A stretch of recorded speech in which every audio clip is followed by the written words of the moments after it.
नमस्कार दोस्तों, जय माता दी। दोस्तों, नीलकंठ ने बताया कि मनुष्य को गरीबी का दिन क्यों देखना पड़ता है। दोस्तों, मनुष्य जीवन एक ऐसी यात्रा है जिसमें सुख और दुख की लहरें निरंतर आती जाती रहती हैं। दोस्तों, कभी मनुष्य सुख के शिखर पर होता है तो कभी दुख की गहरी खाई में गिर जाती है। दोस्तों, इनमें सबसे कठिन समय है गरीबी का दौर। दोस्तों, जब लोगों को दो समय की रोटी भी नसीब नहीं होती है, जब आपका सपने अभावों की आंधी में उड़ जाते हैं और जब अपनों की आंखों में भी उदासीनता झलकने लगती है, तो मनुष्य के अपने मन में एक ही प्रश्न उठाता है। कभी कभी लोग भगवान को दोष ठहराते हैं कि हे भगवान, आखिर मुझे ही गरीबी क्यों सहनी पड़ रही है। क्या यह मेरा दुर्भाग्य है या फिर कर्मों का लेखा जोखा है? क्या सब कुछ मेरा भाग्य पर ही निर्भर करता है? दोस्तों, हमारे कर्म भी हमारी तकदीर लिखते हैं। दोस्तों, इन प्रश्नों के उत्तर खोजने के लिए चलिए चलते हैं वीडियो की ओर। दोस्तों, जहां हम जानेंगे कि गरीबी के दिन मनुष्य को क्यों देखने पड़ते हैं।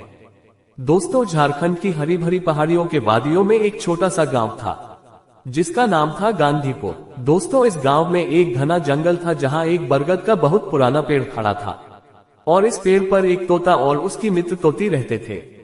और एक दिन दोनों भोजन की तलाश में गांव की ओर उड़ते चले जा रहे थे और तभी अचानक से रास्ते में तोती की नजर एक वृद्धा पर पड़ी जो एक टूटी फूटी झोपड़ी के बाहर बैठी बहुत देर से रो रही थी। उसका चेहरा मायूसी से भरा हुआ था और कपड़े भी बहुत फटे हुए और पुराने थे। तभी तोती ने अपने मित्र तोते से पूछा, प्रिय मित्र, इस वृद्धा की इतनी दयनीय हालत आखिर क्यों है? क्या इसके भाग्य ने इसे इतना अभावग्रस्त बना दिया है?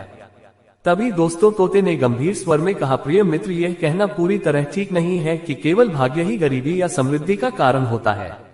दोस्तों, केवल भाग्य को दोष ठहराना गलत बात है। आप मेहनत करना नहीं चाहते हो तो आपको भगवान क्या बैठे बैठे ही धन संपत्ति का कर देगा।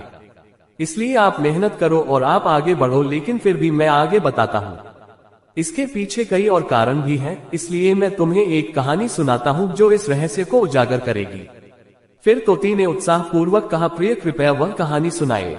और तोता कहानी शुरू करने लगा। दोस्तों, ये कहानी गांधीपुर गांव की है जहां एक दयालु और मेहनती कुम्हार रहता था जिसका नाम था सुखलाल। सुखलाल अपने मिट्टी के बर्तनों के लिए पूरे गांव में प्रसिद्ध था। उसके पास दो बेटियां थी, राधा और सीता। दोनों बेटियां अपने पिता की तरह मेहनती और नेकदिल थी। सुखलाल ने दोनों बेटियों का विवाह बड़े प्रेम से कर दिया था और उसकी बड़ी बेटी राधा की ससुराल पास के गांव में ही थी, जबकि छोटी बेटी सीता अपने पति के साथ गांधीपुर में ही रहती थी। सीता बहुत ही समझदार और धर्मपरायण थी। वह हर सुबह गेंदा के फूलों से सूर्यदेव की पूजा करती थी और घर में सकारात्मकता का वातावरण बनाए रखती थी। जब से सीता घर आई, सुखलाल के बर्तनों की मांग पहले से बहुत ज्यादा बढ़ने लगी और लोग दूर दूर से उसके बर्तन खरीदने के लिए आते हैं। और दोस्तों, बता दें कि इसी तरह से उसके घर में कभी धन धान्य की कमी नहीं हुई। सुखलाल अपने परिवार के साथ सुखी जीवन जीने लगा था। तभी एक दिन उसने अपनी बेटी और दामाद को बुलाकर कहा, बेटा, अब मेरी उम्र निकला जा रहा है तो मैं चाहता हूं कि अब से तुम दोनों मेरे कुम्हार के काम को संभाल लो। दोस्तों, तभी सीता और उसके पति ने बड़े मनोयोग से यह जिम्मेदारी स्वीकार की। सुखलाल का दिल खुशी से भर गया क्योंकि उसका परिवार प्रेम और एकता से रहता था।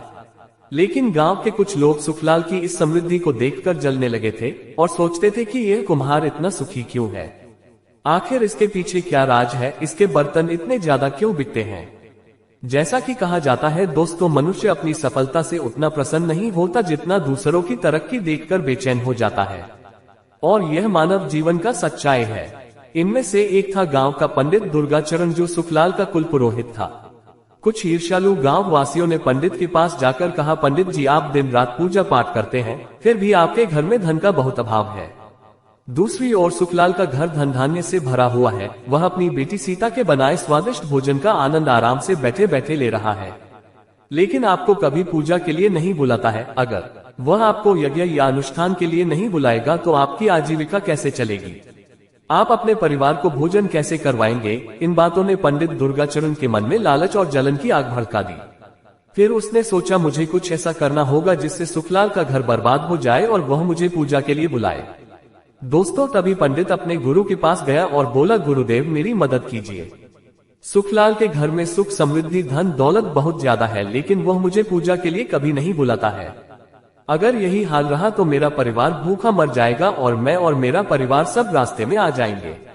गुरुदेव, मैं चाहता हूँ कि उसके घर में कुछ अशांति हो जिससे वह मुझे याद करे। फिर गुरु ने उसकी बात सुनी और बोले, शिष्य सुखलाल के घर की समृद्धि का कारण उसकी छोटी बेटी सीता है। वह हर रोज सूर्यदेव की सच्चे मन से पूजा करती है, जिसके कारण उनके घर में सुख और समृद्धि बनी रहती है। अगर तुम उसकी पूजा में बाधा डाल सको तो सुखलाल का घर अशांति से भर जाएगा। दोस्तों, फिर पंडित ने पूछा, गुरुदेव ये कैसे संभव है? गुरु ने कहा, तुम सुखलाल के घर जाओ और उससे सूरजमुखी का एक फूल मांग लो। वह फूल सीता की पूजा का मुख्य हिस्सा है और उसी फूल से डेली सूर्य देव की पूजा में लाती है। अगर वह फूल तुम ले लोगे तो उनके घर की सकारात्मक ऊर्जा धीरे धीरे कम हो जाएगी और धीरे धीरे उसके घर में अशांति फैलने लगेगी। तभी दोस्तों, पंडित उत्साहित होकर सुखलाल के घर गया और तभी सुखलाल ने उसका बहुत अच्छी तरह से स्वागत किया और पूछा, पंडित जी आज आप कैसे आए? फिर पंडित ने कहा, सुखलाल मुझे एक सूरजमुखी का फूल चाहिए, क्योंकि मेरे घर में एक विशेष पूजा करनी है और मेरे पास सूरजमुखी का फूल नहीं है, तो मैं सोचा तेरे घर से ले लूं। फिर शुक्ला ने तुरंत सीता को बुलाया और फूल लाने को कहा। सीता, जो बहुत चतुर थी और कुछ हद तक ज्योतिष की भी जानकार थी, उसने तुरंत पंडित की मंशा भाप ली और उसने एक सूरजमुखी का फूल तो लिया, लेकिन उसकी पंखुड़ियों पर गंगाजल छिड़ककर उसे पवित्र कर दिया और फिर पंडित को दे दिया। पंडित फूल लेकर खुशी खुशी घर लौट गया और सोचने लगा, अब सुखलाल का सुख चैन खत्म होगा और वह जल्द ही मुझे पूजा के लिए अपने घर में बुलाएगा। दोस्तों, लेकिन दिन बीतते गए और सुखलाल का घर पहले की तरह सुखी और समृद्ध बना रहा। सीता ने सूर्य देव की पूजा में कोई कमी नहीं आने दी और नए सूरजमुखी के फूलों से सूर्य देव की आराधना जारी रखी। पंडित परेशान हो गया और फिर से अपने गुरु के पास गया। उसने कहा, गुरुदेव मैंने उसके घर से सूरजमुखी का फूल लिया, लेकिन सुखलाल के घर में अभी तक कोई भी बदलाव नहीं हुआ। तभी गुरु ने अपनी दिव्य दृष्टि से देखा और बोले, शिष्य सीता बहुत बुद्धिमान है। उसने फूल को गंगाजल से पवित्र कर दिया था, जिससे तुम्हारा उपाय असफल हो गया। फिर गुरु ने कहा, अब तुम एक और उपाय करो और इस बार ध्यान से करना, कहकर पंडित को फिर उपाय बताया। फिर कहा, सुखलाल के घर में एक छोटा सा तुलसी का पौधा है जो उनके आंगन में रखा है। वह तुलसी माता लक्ष्मी का प्रतीक है। तुम उस पौधे को मांग कर लाओ और अगर वह पौधा उनके घर से चला गया तो उनकी समृद्धि भी चली जाएगी। दोस्तों, पंडित ने गुरु की सलाह मानी और अगले दिन सुखलाल के घर चला गया। उसने दुखी स्वर में कहा, सुखलाल मेरे घर का तुलसी का पौधा सूख गया है। मेरे बच्चों को पूजा के लिए तुलसी के पत्तों की बहुत जरूरत है। कृपया आप मुझे अपने आंगन का तुलसी का पौधा दे दें। सुखलाल, जो बहुत दयालु हृदय का था, उसने तुरंत हामी भर दी। वह पौधा लाने गया, लेकिन सीता ने फिर से अपनी बुद्धिमानी दिखाई और उसने तुलसी के पौधे को एक नए गमले में रोपा और पुराने गमले में एक नया तुलसी का पौधा लगाकर उसे अपने मंदिर के पास रख दिया। फिर उसने पुराना गमला पंडित को दे दिया। पंडित पौधा लेकर घर लौट गया और मन ही मन सोचने लगा, अब तो सुखलाल का बुरा समय शुरू होगा। लेकिन दोस्तों, महीनों बीत गए और सुखलाल का घर पहले से भी ज्यादा समृद्ध हो गया। पंडित निराश होकर फिर गुरु के पास गया और बोला, गुरुदेव आपका उपाय फिर असफल रहा। सुखलाल का घर तो और भी चमक रहा है। गुरु ने ध्यान लगाकर देखा और कहा, शिष्य सीता ने फिर तुम्हें मात दे दी। उसने तुलसी के पौधे को चुपके से बदल दिया था और अपने घर की सकारात्मकता को बरकरार रखा। अब एक आखिरी उपाय है, अगर हो पाए तो ठीक है, वरना और कुछ नहीं हो सकता। तभी पंडित कहता है, बताए गुरुजी, मैं करने के लिए तैयार हूँ। तब गुरु कहता है, तुम सुखलाल के पास जाओ और कहो कि उसकी छोटी बेटी सीता उसके परिवार के लिए अशुभ है और उसे घर से निकाल देने के लिए कहो। अगर सीता घर से चली जाएगी तो सुखलाल का सुख चैन सब खत्म हो जाएगा। फिर पंडित ने वैसा ही किया।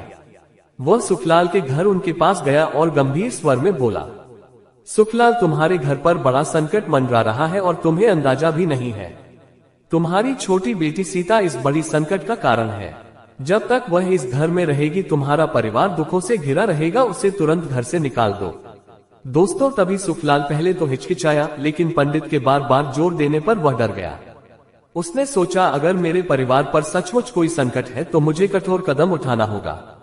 और उसने बहुत दुखी मन से सीता को बुलाया और बोला, बेटी सीता, मुझे ये कहते हुए बहुत दुख हो रहा है, लेकिन तुम्हें ये घर बहुत जल्द छोड़ना होगा। तुम्हारे कारण हमारे परिवार पर बहुत बड़ा विपत्ति आने वाली है। सीता ये सुनकर स्तब्ध रह गई, लेकिन उसने पंडित की चाल समझ ली थी। उसने नम्रता से कहा, पिताजी, यदि यही आपकी इच्छा है तो मैं चली जाऊंगी। यह सुनकर सीता का पति क्रोधित हो गया और बोला, पिताजी, अगर मेरी पत्नी इस घर में नहीं रह सकती तो मैं भी नहीं रहूंगा।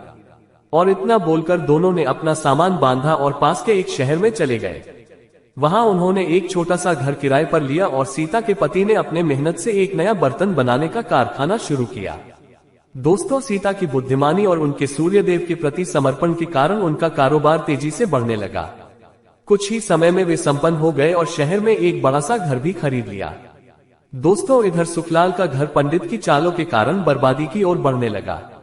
उसका बड़ा दामाद, जो पहले कारोबार में मदद करता था, बुरी संगति में पड़ गया और वह धन बर्बाद करने लगा और घर में हर दिन झगड़े होने लगे। तभी पंडित पूजा पाठ के बहाने सुखलाल से धन लेता रहा और धीरे धीरे उसकी सारी बचत खत्म हो गई और बर्तनों की मांग भी पहले से बहुत कम हो गई और घर में अभाव छा गया। गांव वाले सुखलाल की हालत देखकर ताने भी मारने लगे, जिससे सुखलाल निराश होकर सोचने लगा, मेरी जिंदगी अब बेकार है, मेरे पास आत्महत्या के सिवा कोई रास्ता नहीं बचा। वह उदास मन से धीरे धीरे नदी की ओर चल पड़ा। लेकिन दोस्तों, रास्ते में उसकी मुलाकात एक साधु से हुई, जिनके चेहरे पर तेजस्वी चमक थी। साधु ने सुखलाल को रोते देखा और पूछा, पुत्र तुम इतने दुखी क्यों हो? सुखलाल ने अपनी सारी व्यथा सुनाई और साधु ने ध्यान से सुना और बोले, पुत्र तुम्हारी सारी परेशानियां उस दिन से शुरू हुई जब तुमने अपनी छोटी बेटी सीता को घर से निकाला। वह सूर्यदेव की सच्ची उपासक है और तुम्हारे घर की समृद्धि का कारण भी तुम्हारी बेटी सीता ही थी। उसकी बुद्धिमानी और धर्मपरायणता को तुम्हें समझना चाहिए था। दोस्तों, फिर सुखलाल को अपनी गलती का एहसास हुआ और वह तुरंत सीता के नए घर पहुंचा और हाथ जोड़कर बोला, बेटी मुझे माफ कर दो, मैंने उस दुष्ट पंडित की बातों में आकर तुम्हें घर से निकाल दिया था। तुम हमारे घर की लक्ष्मी हो, तुम्हारे जाने के बाद से हमारा घर दुखों से बहुत घिर गया है। सीता ने विनम्रता से कहा, पिताजी आप चिंता ना करें, यह मेरा भी घर है, मैं तुरंत लौट आती हूँ।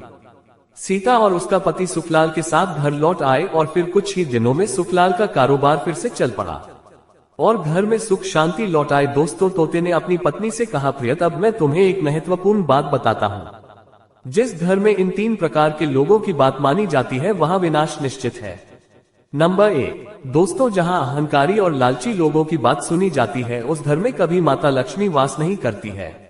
नंबर 2, जहां अनैतिक और कुटिल स्वभाव वाले व्यक्तियों का प्रभाव हो, जो दूसरे को देखकर जलने लगते हैं, वो कभी आगे नहीं बढ़ सकते हैं। नंबर 3, दोस्तों, जहां बाहरी लोगों के बहकावे में आकर निर्णय लिए जाते हैं वहां कभी सही नहीं होता है। दोस्तों, गरीबी के 3 मुख्य कारण हैं। पहला, धन का दुरुपयोग, दूसरा, गलत संगति और व्यवहार, तीसरा, आलस्य और मेहनत की कमी। दोस्तों, आपको आगे बढ़ना है तो आलस्य को नहीं बल्कि मेहनत पर भरोसा करना चाहिए। और संगति अगर आपका खराब है, 3 संगति में सुधार लाने की आवश्यकता होती है। दोस्तों, इस कहानी से स्पष्ट होता है कि केवल भाग्य ही सब कुछ तय नहीं करता। हमारे कर्म, विवेक और सही संगति ही हमें गरीबी के दलदल से निकालकर समृद्धि की ओर ले जाते हैं। दोस्तों, हमेशा सत्य और धर्म के मार्ग पर चलकर दूसरों की बातों में बिना सोचे समझे विश्वास न करके हम अपने जीवन को पहले से ज्यादा सुखमय बना सकते हैं। तो दोस्तों, ये कहानी हमें सिखाती है कि अपने विवेक और कर्मों पर भरोसा रखें, दूसरों की ईर्ष्या और साजिशों से बचते रहें और अपने परिवार की एकता को बनाए रखें। सच्चाई और मेहनत ही सच्ची समृद्धि का मार्ग है। दोस्तों, मैं आशा करता हूँ कि आपको ये कहानी पसंद आई होगी। अगर हमारा वीडियो आपको अच्छा लगा तो एक लाइक जरूर करें और अपने दोस्तों रिश्तेदारों तक वीडियो को शेयर जरूर करें। और यदि आप हमारे चैनल टोटल स्टोरी में नए हैं तो चैनल को सब्सक्राइब जरूर करें। तो दोस्तों, आज के लिए बस इतना ही। मिलते हैं अगला वीडियो में कुछ नई जानकारी के साथ। तब तक के लिए धन्यवाद। जय मां लक्ष्मी।